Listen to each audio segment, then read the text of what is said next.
Meus irmãos, é uma alegria estar aqui com vocês. Privilégio de no dia do Senhor nós nos reunirmos e uma alegria conhecer a igreja. Privilégio estar com o pastor Paulo, pastor Douglas, os presbíteros, seminaristas da igreja. Que Deus continue abençoando os irmãos. Vamos abrir a palavra em Gênesis 24. Gênesis 24.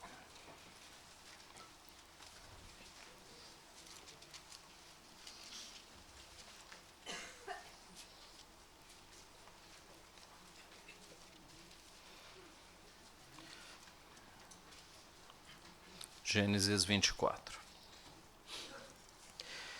Era Abraão já idoso, bem avançado em anos, e o Senhor em tudo o havia abençoado. Disse Abraão a seu mais antigo servo da casa, que governava tudo o que possuía: Põe a mão por baixo da minha coxa, para que eu te faça jurar pelo Senhor, Deus do céu e da terra, que não tomarás esposa para meu filho das filhas dos cananeus entre as quais habito, mas irás à minha parentela, e daí tomarás esposa para Isaque meu filho. Disse-lhe o servo: Talvez não queira a mulher seguir-me para esta terra. Neste caso, levarei teu filho à terra de onde saíste? Respondeu-lhe Abraão: Cautela, não faças voltar para lá meu filho. O Senhor, Deus do céu, que me tirou da casa de meu pai, de minha terra natal, e a que me falou e jurou, dizendo: A tua descendência darei esta terra, ele enviará o seu anjo, que te há de preceder, e tomarás de lá esposa para meu filho. Caso a mulher não queira seguir-te, ficarás desobrigado do teu juramento. Entretanto, não levarás para lá meu filho. Com isso pôs o servo a mão por baixo da coxa de Abraão, seu senhor, e jurou fazer segundo o resolvido. Tomou o servo 10 dos camelos do seu senhor, e levando consigo de todos os bens dele, levantou-se e partiu, rumo da Mesopotâmia, para a cidade de Naor. Fora da cidade, fez ajoelhar os camelos junto a um poço de água à tarde, hora em que as moças saem a tirar água, e disse consigo: Ó Senhor, Deus de meu senhor Abraão, rogo-te que me acudas hoje e uses de bondade para com meu senhor Abraão. Eis que estou ao pé da fonte de água, e as filhas dos homens desta cidade saem para tirar água. Dá-me, pois, que a moça a quem eu disser: Inclina o cântaro, para que eu beba, e ela me responder: Bebe e darei ainda de beber aos teus camelos, seja a que designaste para o teu servo Isaque. E nisso verei que usaste de bondade para com o meu senhor. Considerava ele ainda quando saiu Rebeca, filha de Betuel, filho de Milca, mulher de Naor, irmão de Abraão, trazendo um cântaro ao ombro. A moça era muito formosa de aparência, virgem, a quem nenhum homem havia possuído. Ela desceu à fonte, encheu o seu cântaro e subiu. Então o servo saiu-lhe ao encontro e disse: Dá-me de beber um pouco da água do teu cântaro. Ela respondeu: Bebe, meu senhor. E prontamente, baixando o cântaro para a mão, lhe deu de beber. Acabando ela de dar a beber, disse: Tirarei água também para os teus camelos, até que todos bebam. E apressando-se em despejar o cântaro no bebedouro, correu outra vez ao poço para tirar mais água. Tirou-a e deu a todos os camelos. O homem a observava em silêncio, atentamente, para saber se teria o Senhor levado a bom termo a sua jornada ou não. Tendo os camelos acabado de beber, tomou o homem um pendente de ouro de meio siclo de peso, e 2 pulseiras para as mãos dela, do peso de 10 siclos de ouro. E lhe perguntou: De quem és filha? Peço-te que me digas: Haverá em casa de teu pai lugar em que eu fique a comitiva? Ela respondeu: Sou filha de Betuel, filho de Milca, o qual ela deu à luz a Naor. E acrescentou: Temos palha e muito pasto, e lugar para passar a noite. Então se inclinou o homem e adorou ao Senhor. E disse: Bendito seja o Senhor, Deus de meu senhor Abraão, que não retirou a sua benignidade e a sua verdade de meu senhor. Quanto a mim, estando no caminho, o Senhor me guiou à casa dos parentes de meu senhor. E a moça correu e contou aos da casa de sua mãe todas estas coisas. Ora, Rebeca tinha um irmão chamado Labão. Este correu ao encontro do homem junto à fonte, pois quando viu o pendente e as pulseiras nas mãos de sua irmã, tendo ouvido as palavras de Rebeca, sua irmã, que dizia: Assim me falou o homem, foi Labão ter com ele, o qual estava em pé junto aos camelos, junto à fonte. Ele disse: Entra, bendito do Senhor, porque estás aí fora, pois já preparei a casa e o lugar para os camelos. Então fez entrar o homem, descarregaram-lhe os camelos e lhe deram forragens e pasto, deu-se-lhe água para lavar os pés e também aos homens que estavam com ele. Diante dele puseram comida, porém ele disse: Não comerei enquanto não expuser o propósito a que venho. Labão respondeu: Dize. Então disse: Sou servo de Abraão, o Senhor tem abençoado muito ao meu senhor. E ele se tornou grande, deu-lhe ovelhas e bois, e prata e ouro, e servos e servas, e camelos e jumentos. Sara, mulher de meu senhor, era já idosa, quando lhe deu à luz um filho. A este deu ele tudo quanto tem. E meu senhor me fez jurar, dizendo: Não tomarás esposa para meu filho das mulheres dos cananeus em cuja terra habito. Porém irás à casa de meu pai e à minha família, e tomarás esposa para meu filho. Respondi ao meu senhor: Talvez não queira a mulher seguir-me. Ele me disse: O Senhor, em cuja presença eu ando, enviará contigo o seu anjo, e levará a bom termo a tua jornada, para que da minha família e da casa de meu pai tomes esposa para meu filho. Então serás desobrigado do meu juramento quando fores à minha família. Se não te derem, desobrigado estarás do meu juramento. Hoje, pois, cheguei à fonte e disse comigo: Ó Senhor, Deus de meu senhor Abraão, se me levas a bom termo a jornada em que sigo, eis-me agora junto à fonte de água. A moça que sair para tirar água, a quem eu disser: Dá-me um pouco de água do teu cântaro, e ela me responder: Bebe, e também tirarei água para os teus camelos. Seja essa a mulher que o Senhor designou para o filho de meu senhor. Considerava ainda eu assim no meu íntimo, quando saiu Rebeca, trazendo o seu cântaro ao ombro, desceu à fonte e tirou água. Eu lhe disse: Peço-te que me dês de beber. Ela se apressou e, baixando o cântaro do ombro, disse: Bebe, também darei de beber aos teus camelos. Bebi e ela me deu de beber aos camelos. Daí perguntei: De quem és filha? Ela respondeu: Filha de Betuel, filho de Naor e Milca. Então lhe pus o pendente no nariz e as pulseiras nas mãos. E prostrando-me, adorei ao Senhor e bendisse ao Senhor, Deus do meu senhor Abraão, que me havia conduzido por um caminho direito, a fim de tomar para o filho de meu senhor uma filha do seu parente. Agora, pois, se a vez de usar de benevolência e de verdade para com meu senhor, fazei-mo saber, se não, declarai-mo para que eu vá ou para a direita ou para a esquerda. Então responderam Labão e Betuel: Isto procede do Senhor, nada temos a dizer fora da sua verdade.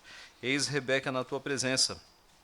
Toma e vai-te, seja ela mulher do filho do teu senhor, segundo a palavra do Senhor.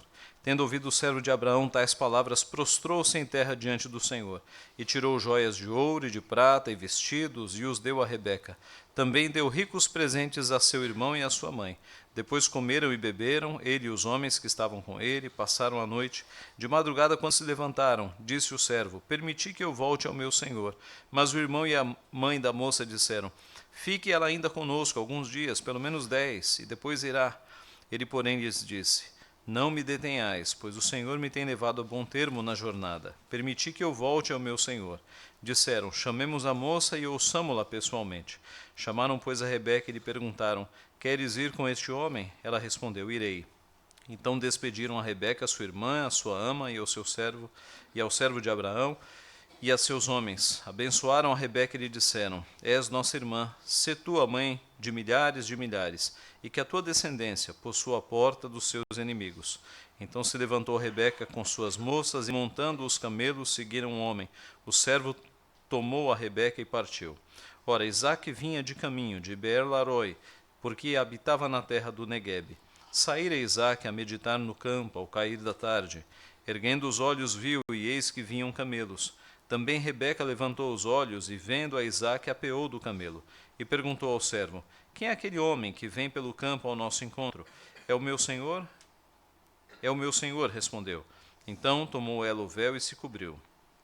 O servo contou a Isaque todas as coisas que havia feito. Isaque conduziu-a até a tenda de Sara, mãe dele, e tomou a Rebeca, e esta lhe foi por mulher. Ele a amou, assim foi Isaque consolado depois da morte de sua mãe. Vamos orar mais uma vez?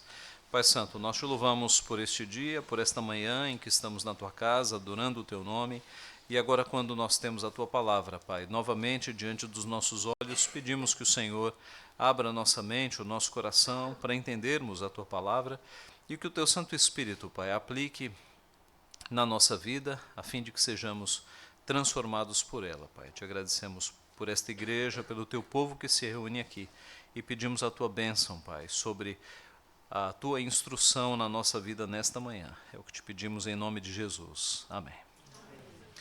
Meus irmãos, existe uma cidade nos Estados Unidos chamada Providência, em Rhode Island.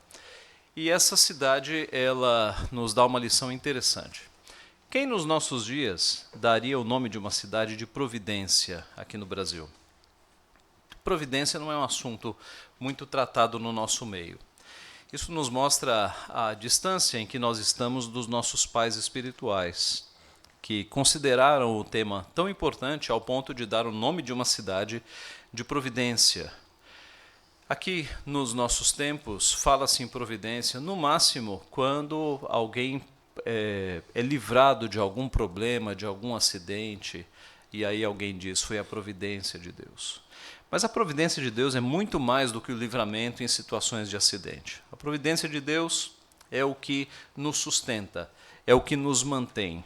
O fato de nós estarmos vivos nesta manhã, com o nosso corpo funcionando, é pela providência de Deus. A providência de Deus nos envolve em todo o tempo.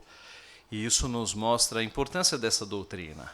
Na Confissão de Fé de Westminster, aliás, no Breve Catecismo, nós temos perguntas específicas sobre providência.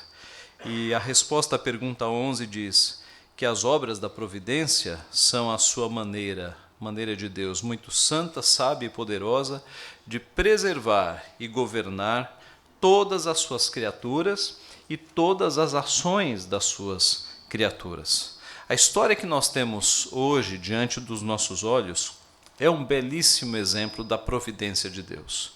E nós veremos a providência de Deus agindo aqui em 3 ações de Deus. Primeiro, preservando o seu povo, depois dirigindo o seu povo e, por fim, cuidando do seu povo. E na primeira parte do texto, que se refere basicamente a Abraão, nós vemos a providência de Deus preservando o seu povo, preservando o povo da aliança. O texto começa dizendo que Abraão era idoso. Quantos anos Abraão tinha aqui? Nós sabemos que quando Isaac nasceu, Abraão tinha 100 anos, conforme o capítulo 21, verso 5.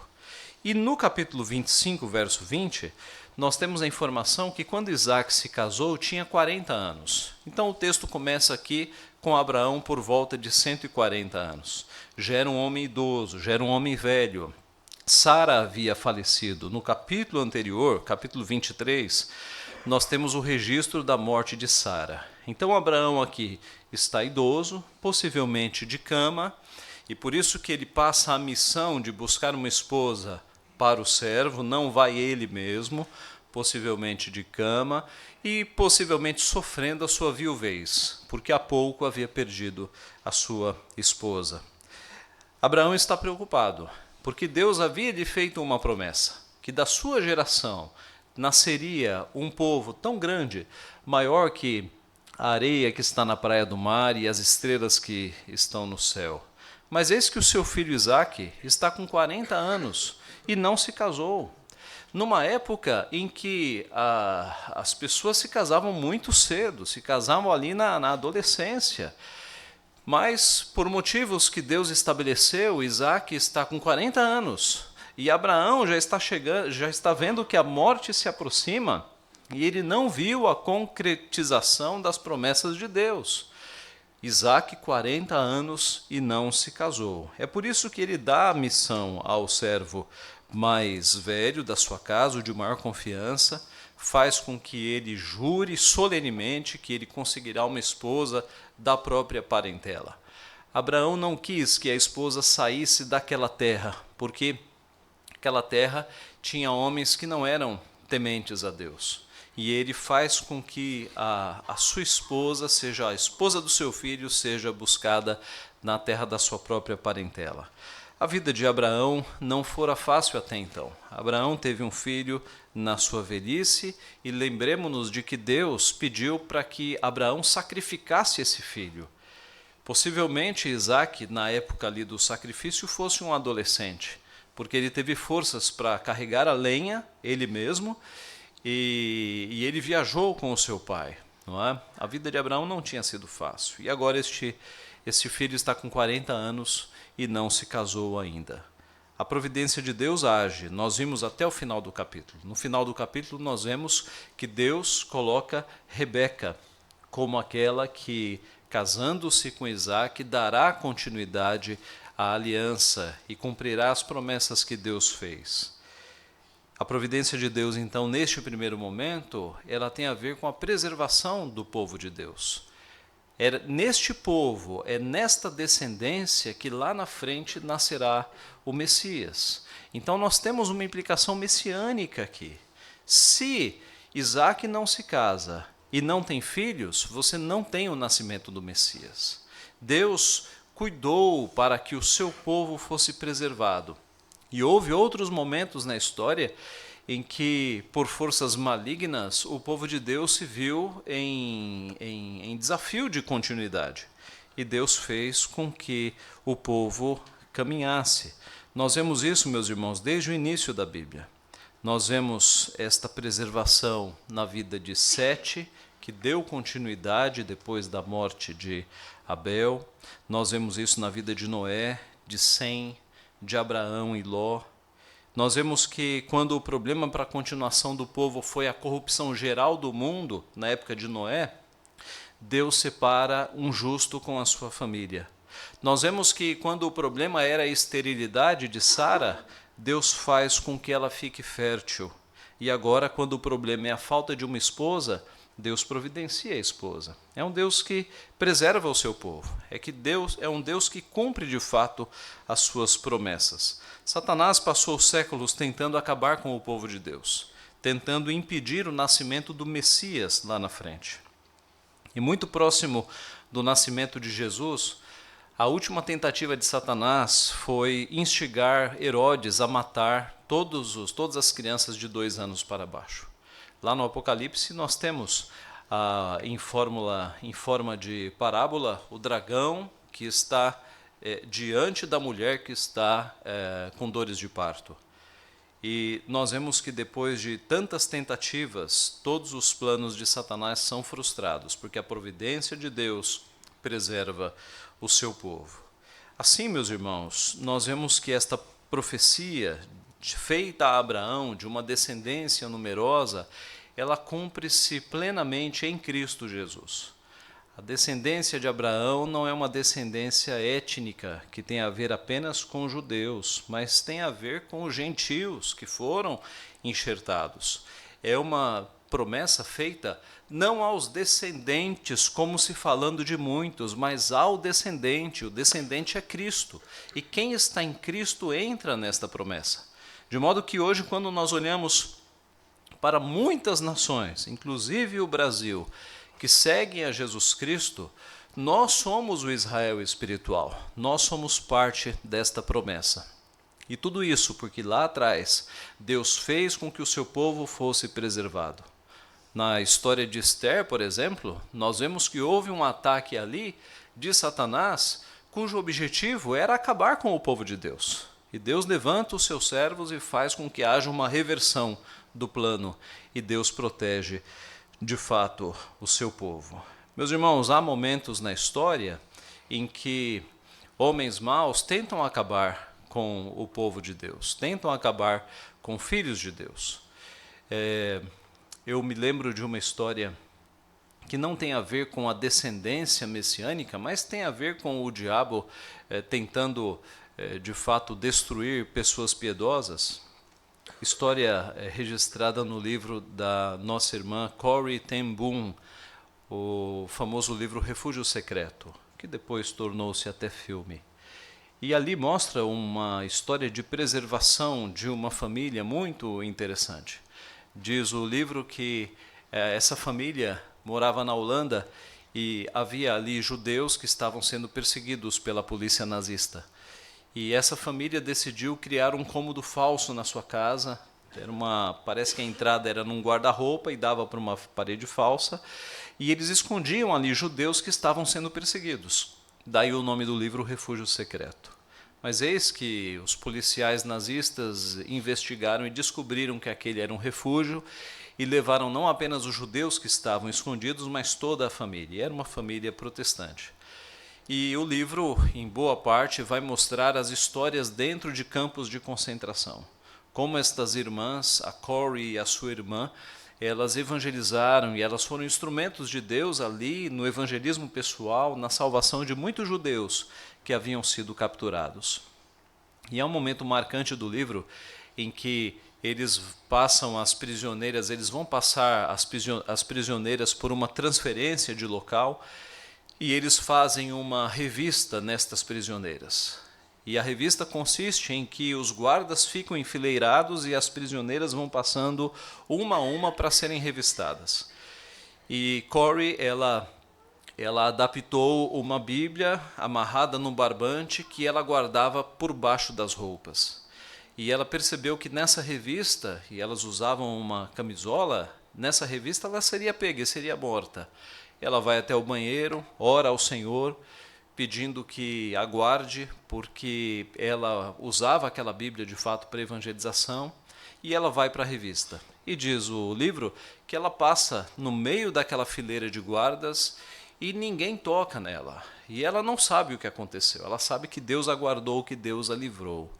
Há momentos, meus irmãos, em que, de fato, Deus nos livra de grandes perigos e de grandes maldades humanas. E na história dos servos de Deus nós encontramos vários relatos assim. O primeiro ponto da providência de Deus agindo tem a ver com a preservação do seu povo e refere-se mais especificamente a Abraão. O segundo ponto tem a ver mais com aquele servo que foi enviado. A providência de Deus dirige o seu povo, dirige os seus caminhos. A partir do versículo 10 nós temos o envio do servo e ele tem uma grande missão. Ele tem que conseguir uma esposa para o filho do seu senhor. E era de fato um desafio. A cidade para onde ele havia sido enviado não era um bairro com poucas pessoas. Ele teria que, no meio de muita gente, ser encaminhado para conseguir a esposa para o filho do seu senhor.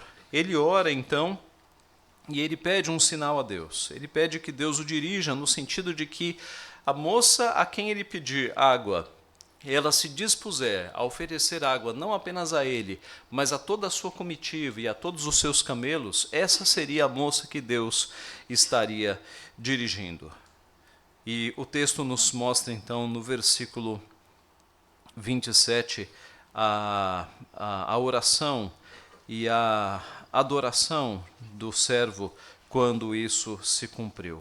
O servo estava aqui numa situação difícil, não sabendo para onde caminhar, e ele pediu o auxílio do Senhor, a ajuda do Senhor. Nós temos uma lição aqui, não é? Quando passamos por momentos difíceis na vida, momentos em que precisamos da direção, nós buscamos ao Senhor na sua palavra, buscamos ao Senhor em oração, para que Ele incline o nosso coração para as decisões de acordo com a palavra. Deus dirige o seu povo. O texto vai nos mostrar que essa moça que apareceu, Rebeca, e que serviu o servo e toda a sua comitiva, era uma moça da família de Abraão, da parentela de Abraão. E isso foi direção de Deus, porque poderia ser que uma moça aparecesse ali e gentilmente servisse o servo de Abraão e toda a sua comitiva, e não fosse da parentela do seu senhor. Mas a providência de Deus agiu para que exatamente a Rebeca que Deus havia escolhido para ser a esposa de Isaque aparecesse naquela hora e se cumprisse exatamente como o servo de Abraão havia pedido. Irmãos, Deus dirige o seu povo. Deus dirigiu o povo de Deus no deserto, guiando através da coluna de fogo e da coluna de nuvem. Deus dirigiu o sucessor de Moisés, Josué, na entrada da terra prometida, desbaratando muitos inimigos. Deus dirigiu os reis que foram piedosos em Israel, em Judá. Deus dirigiu os profetas para que cumprissem exatamente aquilo que Deus queria.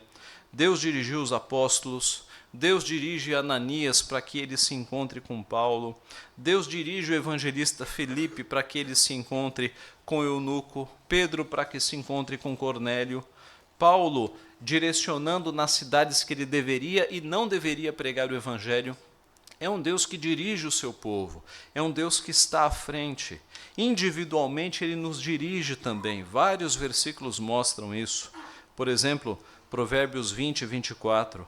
Os passos do homem são dirigidos pelo Senhor. Como, pois, poderá o homem entender o seu caminho? Salmo 32, 8.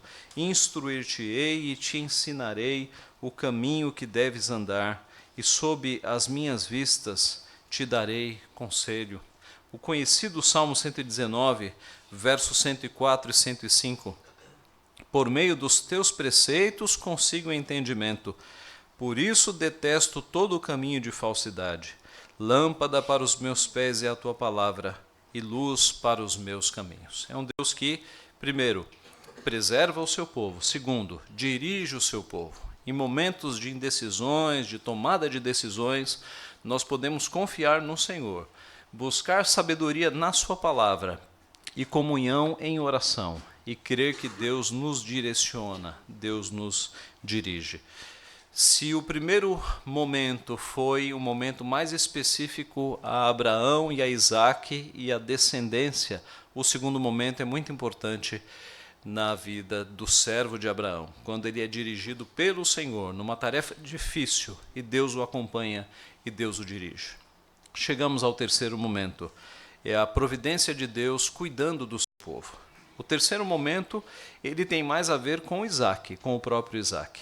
O texto nos mostra no final do capítulo, a partir do verso 52, que Isaque, ele estava abalado com a morte da sua mãe. Veja o versículo 63. Na verdade, o versículo 67.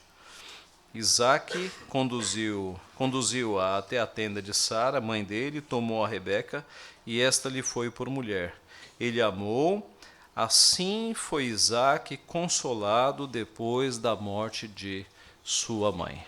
Nós temos aqui um tom emocional, um tom de que Isaque precisava de consolo. A mãe recentemente havia falecido, o pai estava ficando velho e Isaque não havia encontrado uma esposa ainda. Podemos imaginar a pressão sobre a cabeça de Isaque. Com 40 anos, sem esposa, mãe falecera sem ver o seu casamento, o pai estava ficando velho. Diz o texto no verso 63 que saíra Isaque a meditar no campo ao cair da tarde. Algumas traduções, elas dão a possibilidade para que Isaque tivesse saído a orar no campo, é uma possibilidade. A ideia é que dá-se a impressão de que Isaque estava meditando no campo por conta dos seus problemas, por conta da tristeza da morte da sua mãe. E aqui nós vamos ver o cuidado de Deus sobre a vida de Isaque. A perspectiva agora de Isaque sendo cuidado de fato pelo Senhor.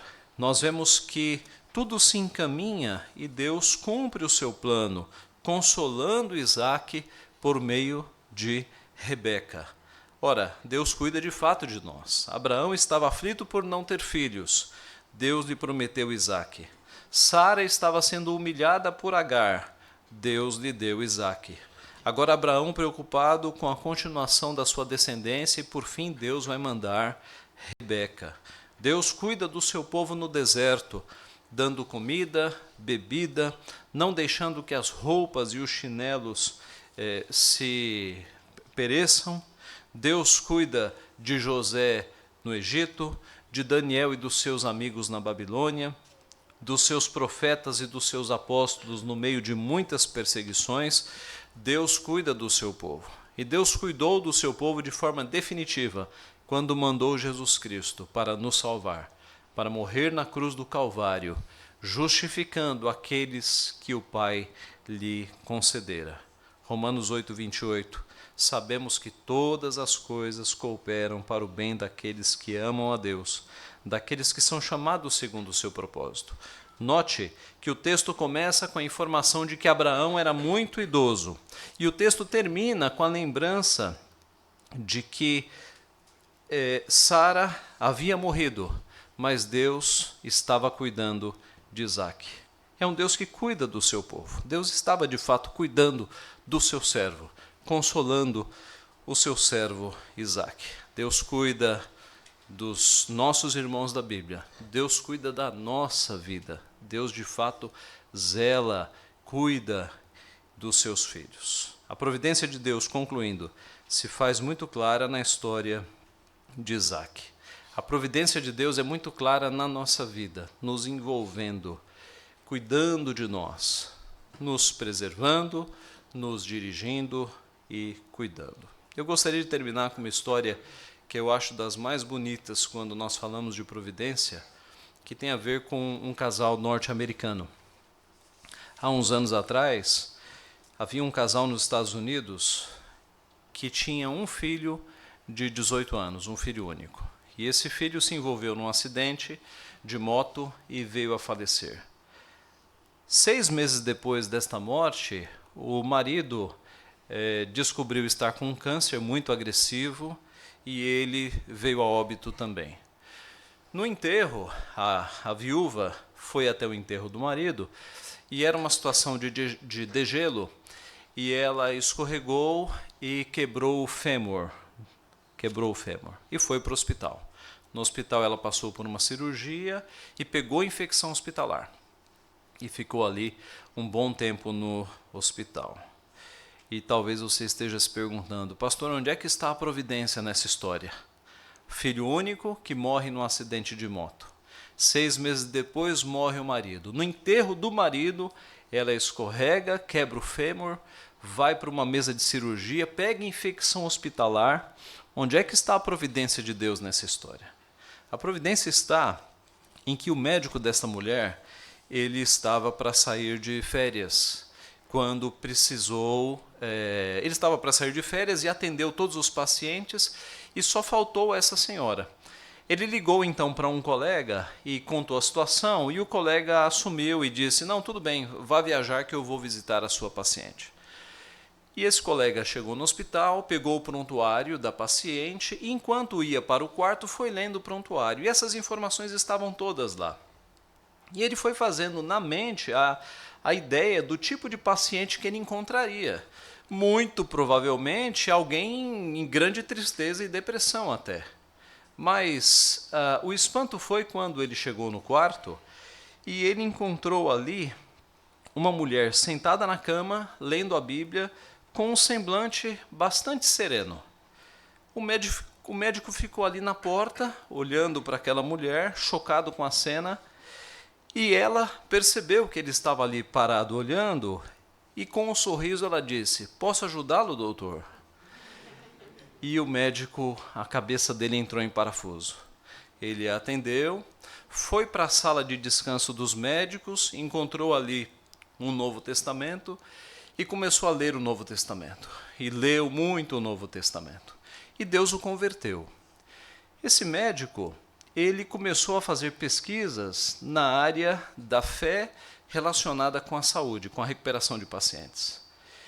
E ele, um acadêmico que era, começou a escrever livros sobre esta relação, mostrando que pacientes que têm fé, eles têm um tempo de recuperação menor do que pacientes que não acreditam em nada. Pois eis que esses livros começaram a ser traduzidos em outras línguas e chegaram ao Brasil. E lá em São Paulo, nós temos um movimento de capelania hospitalar muito forte, conduzido pela dona Eleni Vassão. E dona Eleni Vassão tem participado de congressos para médicos também, congressos que tratam dos chamados cuidados paliativos, que são aqueles cuidados para pessoas que estão em final de vida, que não têm mais chance de cura. E nesses congressos, que são basicamente para médicos, dona Eleni tem sido chamada para palestrar e falar desse assunto. E qual é a literatura que uma mulher crente vai usar para falar com médicos que, via de regra, têm certa dificuldade de crer em Deus? Ela usa os livros do Dr. Koenig, que é esse médico que foi convertido pelo Senhor nos Estados Unidos. Onde é que está a providência, meus irmãos? Há médicos sendo convertidos por conta da evangelização lá em São Paulo, por conta desses congressos. A providência está de que aquela mulher que perdeu o seu filho aos 18 anos e na sequência perdeu o marido, dificilmente ela imaginava que ela seria uma peça importante nos planos de Deus que gerariam conversão de pessoas no Brasil e talvez em outros lugares. Dificilmente, nas lágrimas e no sofrimento daquela mulher que perdeu um filho de 18 anos e, na sequência, o seu marido, ela imaginaria que as suas lágrimas e os seus sofrimentos estariam relacionados com planos maiores de Deus, o Deus da providência, o Deus que faz com que todas as coisas cooperem para o bem daqueles que amam ao Senhor. Meus irmãos, nós não podemos compreender o decreto divino, aquilo que Deus na eternidade determinou que aconteceria no mundo, todas as linhas do grande livro, da grande história da humanidade, escritas pelo Senhor. Mas se nós pudéssemos colocar uma câmera lenta no decreto de Deus, que foi um decreto instantâneo, que cobriu toda a história do mundo, e pudéssemos de fato, como que numa câmera lenta, imaginar o raciocínio de Deus, talvez nós víssemos algo assim. Essas pessoas são meus eleitos e são médicos, e eu vou convertê-los. Como é que eu vou alcançá-los? Pela pregação de uma serva em congressos de medicina. E que tipo de literatura essa mulher vai usar para que médicos possam ser aproximados? A literatura de alguém que seja da área, que seja um acadêmico competente, que mostre a força da fé na recuperação de pacientes. E como é que eu vou converter um acadêmico desta forma? Eu vou colocar a minha graça sobre uma serva minha que passará por uma situação de vida muito triste. E a minha graça na vida desta serva será um testemunho gigantesco do que Deus pode fazer com uma pessoa. De forma, meus irmãos, que quando nós passamos por situações difíceis, a perda de filhos, a perda de familiares muito próximos, uma doença inesperada, nós certamente vamos derramar as lágrimas e vamos sofrer, mas sabendo que o nosso Deus é o Deus da providência, que o nosso Deus usa situações assim para a sua glória, que Ele pode de fato estar construindo uma situação que no momento nos é muito difícil, mas que tem a ver com os seus planos, e que todos os seus planos de fato glorificam o seu nome, e que conversões podem estar envolvidas. Mais uma história para terminarmos. Eu era seminarista numa igreja de muitos adolescentes. E havia ali um grupo de adolescentes convertidos, mas havia um grupo muito maior de adolescentes que estavam, digamos, ali na empolgação, porque era um grupo que atraía muitos outros adolescentes. E eis que um desses adolescentes que não era convertido, brincando com um revólver, que eu acho que era do pai dele, a arma disparou e acertou a cabeça de uma adolescente de 12 ou 13 anos que era da igreja. E aquilo foi uma tragédia para a nossa pequena congregação gigantesca. O jornal da cidade foi lá cobrir a tragédia. Os pais da garota, a mãe era da igreja, mas o pai e os irmãos não eram crentes e foram atrás do garoto para fazer vingança. Os pais do garoto tiveram que mandá-lo para outra cidade para escondê-lo. Foi uma tragédia, uma tragédia. Aquilo nos tomou assim de assalto e foi terrível. E nós ficamos tentando ver a mão de Deus naquela tragédia toda. E nós vimos de fato. Porque boa parte daqueles adolescentes que não tinham compromisso com Jesus, percebendo a morte de uma adolescente, tão cedo, eles se comprometeram. E hoje alguns são diáconos e até presbíteros lá na igreja. Muito tempo se passou, 20 anos. Então nós vemos que de uma tragédia, Deus pode ter planos que nós não vemos na hora, mas planos de salvação, planos de conversão. Por isso que quando vem situações assim na nossa vida, nós nos entristecemos, choramos, lamentamos, mas nós temos a confiança de que é o Deus da providência. É o Deus que faz todas as coisas para o louvor da sua glória e para o bem daqueles que o amam. Que Deus então nos abençoe. Que a história de Abraão, o seu servo, e Isaque e tantas outras histórias que nós temos na Bíblia coloquem em nós a certeza de que nós servimos o Deus da providência. Ele preserva, Ele dirige e Ele cuida do seu povo. Que Deus assim nos abençoe. Amém.